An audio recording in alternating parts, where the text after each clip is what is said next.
warahmatullahi wabarakatuh. Saya Jumaya Arianti dari kelas A ingin menjelaskan materi tentang Pergerakan Nasional Indonesia. Pergerakan Nasional Indonesia. Munculnya Pergerakan Nasional Indonesia. Latar belakang Pergerakan Nasional Indonesia tidak terlepas dari peristiwa-peristiwa yang ada di Asia, seperti kemenangan Jepang atas Rusia pada 1901 sampai 1905. Meningkatnya pendidikan rakyat, terbitnya surat kabar sebagai media komunikasi, dan berkembangnya nasionalisme di Indonesia. Dan ada beberapa yang melatar belakangi Pergerakan Nasional Indonesia, antara lain: 1. Pengaruh pendidikan, adanya trilogi dan Deventer, khususnya dalam bidang edukasi, ternyata membawa pengaruh lahirnya sekolah bagi rakyat Indonesia. Meskipun pada kenyataan sekolah diperuntukkan untuk anak-anak penjajah, akan tetapi rakyat pribumi juga mendapatkan usaha dari pendidikan tersebut. Sekolah yang diselenggarakan bagi rakyat pribumi digunakan untuk menghasilkan lulusan rendah dan diangkat menjadi pegawai rendahan. Sekolah yang dianggap rendahan bagi pribumi dapat menghasilkan dan mencetak kaum yang cerdik pandai, yang pada saatnya akan melahirkan kaum pelopor pergerakan nasional seperti Dr. Wahidin Sudirohusodo. Selain itu juga tumbuhnya organisasi-organisasi modern sejak tahun 1908. Pada tanggal 17 Agustus 1945 adanya perubahan dalam strategi mengusir penjajahan, tidak lagi dengan kekerasan bersenjata, akan tetapi diubah menjadi jalur diplomasi melalui organisasi modern. 2. Diskriminasi, perbedaan perlakuan yang dijalankan oleh penjajah terhadap rakyat membuat status sosial rakyat semakin terpuruk.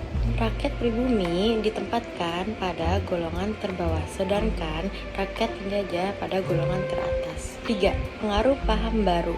Paham baru berkembang di Eropa seperti nasionalisme, demokrasi, liberalisme, dan juga masuk ke dalam wilayah di daerah jajahan di Asia sampai Afrika. Bentuk organisasi Pergerakan Nasional Indonesia. 1. Adanya Budi Utomo. Pada tanggal 5 Oktober 1908, Budi Utomo mengadakan kongres di Yogyakarta dan menghasilkan rumusan. Rumusannya yaitu Budi Utomo tidak berpolitik, dan kegiatan Budi Utomo ditujukan pada bidang sosial, budaya, dan pendidikan. Ruang gerak Budi Utomo terbatas pada Jawa dan Madura. Dan Tirto Kusumo, Bupati Karanganyar, dipilih sebagai Ketua Budi Utomo Pusat. Bentuk organisasi Pergerakan Nasional Indonesia ada 8. Pertama, Budi Utomo. Kedua, Sarekat Islam. Ketiga, Indis Partit. Keempat, Muhammadiyah. Kelima, ada Partai Komunis Indonesia. Keenam, ada Taman Siswa. Ketujuh, ada Partai Nasional Indonesia. Kedelapan, ada Gerakan Wanita. Sarekat Islam bertujuan untuk memperbaiki pendapat yang keliru mengenai agama Islam serta hidup menurut perintah agama. Indis Partis bertujuan untuk menyatukan Hindia dengan Belanda sebagai persiapan Hindia merdeka. Muhammadiyah bertujuan untuk memajukan pengajaran Islam. Partai Komunis bertujuan untuk menerapkan sistem komunis. Taman Siswa bertujuan untuk menyesuaikan sistem pendidikan dengan sistem kebudayaan Indonesia. Partai Nasional Indonesia tujuan utamanya yaitu kemerdekaan Indonesia. Dan yang terakhir ada Gerakan Wanita.